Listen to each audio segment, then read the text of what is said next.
असमय अधम सखा सुनु, मो पर रघुवीर,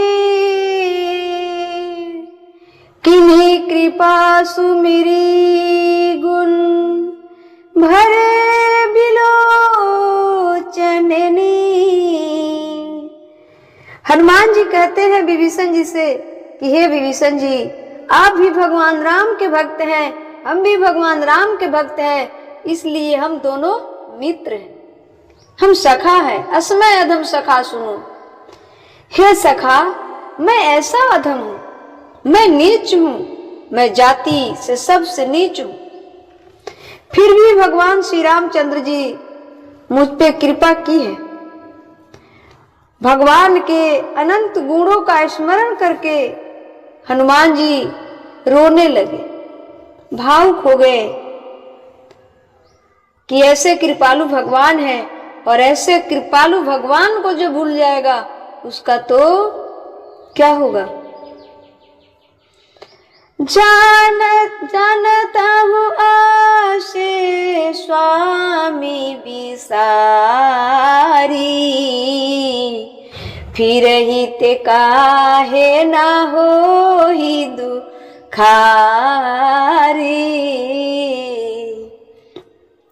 हनुमान जी कहते हैं जो ऐसे कृपालु श्री राम जी को भुला जाए, विषयों के पीछे, धन के पीछे, मान के पीछे, प्रतिष्ठा के पीछे भटके फिरते हैं, वे दुखी क्यों ना हो, वे दुखी क्यों ना होंगे।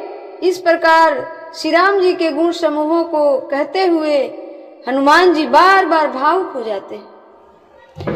अब यहाँ प्रश्न उठता है कि आप सभी कहेंगे तो फिर संत को दुख क्यों होता है, संत को परेशानी क्यों होती है। अरे मेरे प्यारे, संत अंदर से दुखी नहीं होते, वो संसार के नजरों में दुखी होते हैं। यदि दुखी होते और कष्ट होता तो श्री प्रेमानंद जी महाराज के दोनों किडनी फेल है,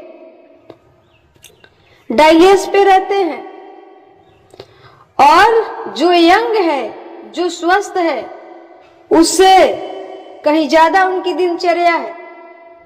1 मिनट 1 सेकेंड का भी समय उनके पास खाली बैठने के लिए नहीं है। 2:30 बजे जगना, परिक्रमा करना, कौन सी कार्य नहीं करते हैं।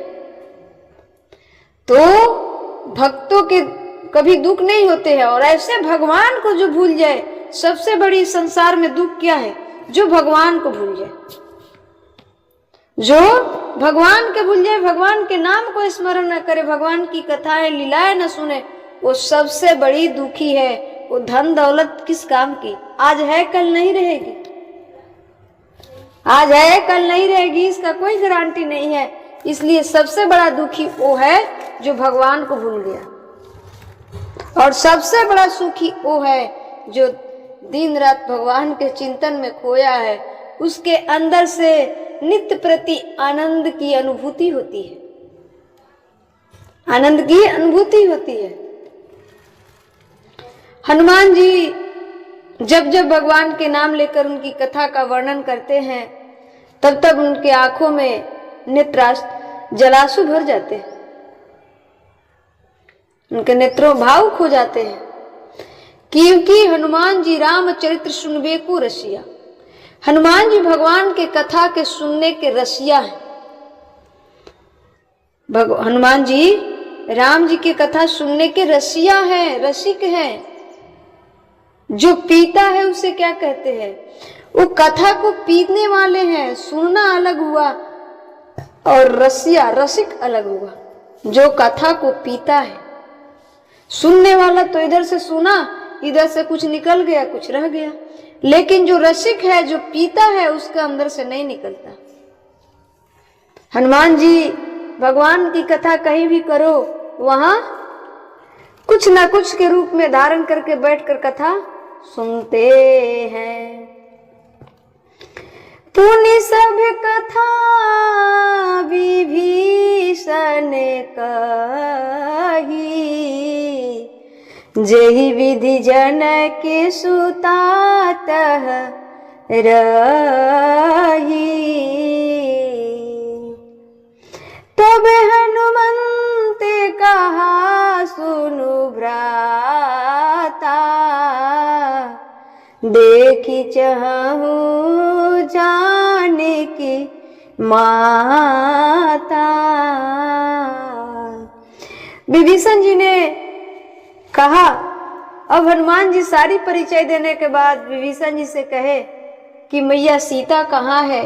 मैं पूरे लंका को छान मारा परंतु माता सीता का दर्शन नहीं हुआ। वो कहाँ रावण रखता है उसे। मैंने रावण के महलों में भी ढूंढा। विभीषण जी कहे कि हनुमंत, आप इतने ज्ञानी होकर के ये कैसे सोच लिए कि माता सीता रावण के महलों में होगी। आपने ये कैसे सोचा। माता सीता तो अशोक वाटिका में एक वृक्ष के नीचे है, नित्य प्रति भगवान के चिंतन में खोई रहती है और ना खाती है ना पीती है, सिर्फ राम राम राम। पुण्य सब कथा विभीषण कही, मतलब सारी कथा विभीषण जी ने हनुमान जी से कहा। जही विधि जनक सुतातः रही, जिस विधि से सीता माँ रहती थी सारी कथा विभीषण जी ने सुना दिया। तब हनुमान जी ने कहा, तब हनुमंत कहा सुनु भ्राता, देख चाहूं जानकी माता। हनुमान जी ने कहा कि मेरे भाई, अब मैं जानकी माता को, मैं सीता जी को देखना चाहता हूं। मैं किधर से जाऊं, कैसे जाऊं, कहां जाऊं, मुझे ये पता बता दो। हनुमान जी विभीषण जी से विदा लिए और अशोक वाटिका की ओर चल पड़े। करी सोई रूप गायु पुनीत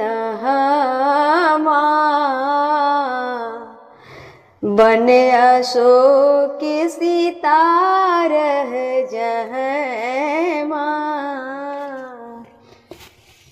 मंगल भवन अमंगल हारी, द्रवहु सुदशरथ अजुर बिहारी। अब हनुमान जी वहां पहुंचे जहां माता सीता रहती है, अशोक वाटिका में पहुंचे। अब तो हनुमान जी सांझ हो गए, सोच रहे हैं कि माता सीता तो हमें देखकर डर जाएंगी और सारे पहरेदार जगे हैं। करे तो क्या करे, करें तो क्या करे। फिर हनुमान जी सोचे कि वही पहले वाला मशक शिखा, मतलब छोटा सा रूप धर कर वहां गए और अशोक वाटिका में वन सीता जी रहती थी, उस वन में प्रवेश कर गए। हनुमान जी मन ही मन में माता सीता जी को देखकर प्रणाम किए और कहे कि हे माता, अब आप चिंता मत करो, अब मैं आ गया हूं। अब आप चिंता मत करो, अब मैं आ गया हूं। अब ये रावण का विनाश निश्चित है, अब ज्यादा समय नहीं लग सकता है। सीता जी को देखकर हनुमान जी ने उन्हें मन ही मन में प्रणाम किया। उन्हें बैठे ही बैठे रात्रि के चारों पहर बीत जाते हैं। माता सीता रात्रि में सोती नहीं थी, बैठे बैठे बीत जाता। शरीर दुबला सा हो गया है, सिर पर जटाओं की एक बेड़ी मतलब लट है। हृदय में रघुनाथ जी के गुण समूहों का जाप स्मरण करती रहती है। हनुमान जी सब देख रहे हैं, हनुमान जी सब देख रहे हैं। श्री जानकी जी नेत्रों में अपने चरणों में लगाए हुए, मतलब दोनों चरणों में के बीच में सर को करके नेत्रों में चरणों में लगाए हुए बैठी हैं। नीचे की ओर देखती हैं और मन ही मन में श्री रामचंद्र जी के चरण कमलों में लीन है। जानकी जी को दीन मतलब दुखी देखकर पवन सुत हनुमान जी तो बहुत दुखी हुए और क्रोधित भी हुए कि रावण, अब तेरा विनाश निश्चित है, अब तेरा विनाश निश्चित है। हनुमान जी वृक्ष के पत्तों में छिप रहे हैं, विचार करने लगे कि हे भाई क्या करूं, कैसे माता सीता के दुख को दूर करूं, सोचने लगे। उस समय सारी राक्षसियां इधर उधर पहरा दे रही है, सारी राक्षसियां इधर उधर पहरा दे रही है। उसी समय बहुत स्त्रियों को साथ लिए सज धज कर रावण वहां आया, दुष्ट रावण वहां आया। वो दुष्ट रावण ने सीता जी को बहुत प्रकार से समझाया, मान जाओ सीते, विवाह कर लो। साम दाम भय और भेद दिखाया। रावण ने कहा, हे समुखी, हे सयानी, सुनो, मदोदरी आदि सब रानियों को मैं तुम्हारी दासी बना दूंगा, यह मेरा पर्ण है, तुम एक बार मेरी ओर देखो तो सही। अपने परम स्नेही कोमलाधीश श्री रामचंद्र जी का स्मरण करके जानकी जी तिनके के आड़ से पर्दा कर ली। एक बात मैं बताऊं, रावण बार बार सीता मां से देखने की बात क्यों करता था? बार बार वो क्यों कहता कि एक बार देखो, एक बार बिलोकु मम ओरा, एक बार बिलोकु मम ओरा क्यों कहता है? क्योंकि रावण को वरदान मिला था कि जिस स्त्री को, जिस पतिव्रता स्त्री को आप उठाओगे, बल जबरदस्ती करोगे, अगर एक बार देख लेना तो अमर हो जाओगे। रावण जानता था, रावण को ये वरदान था। क्योंकि एक कोई स्त्री है, मैं कल की कथा में नाम भी बताऊंगी, क्योंकि आज विस्मरण है। उसे जबरदस्ती बाल पकड़ा और घसीट कर लाया और नहीं समझा कि ये है कौन। वो कमल के पुष्प पर थी, वही स्त्री ने श्राप दिया इन्हें कि जाओ, आज से किसी को जबरदस्ती करोगे तो नष्ट हो जाओगे, विनाश हो जाओगे।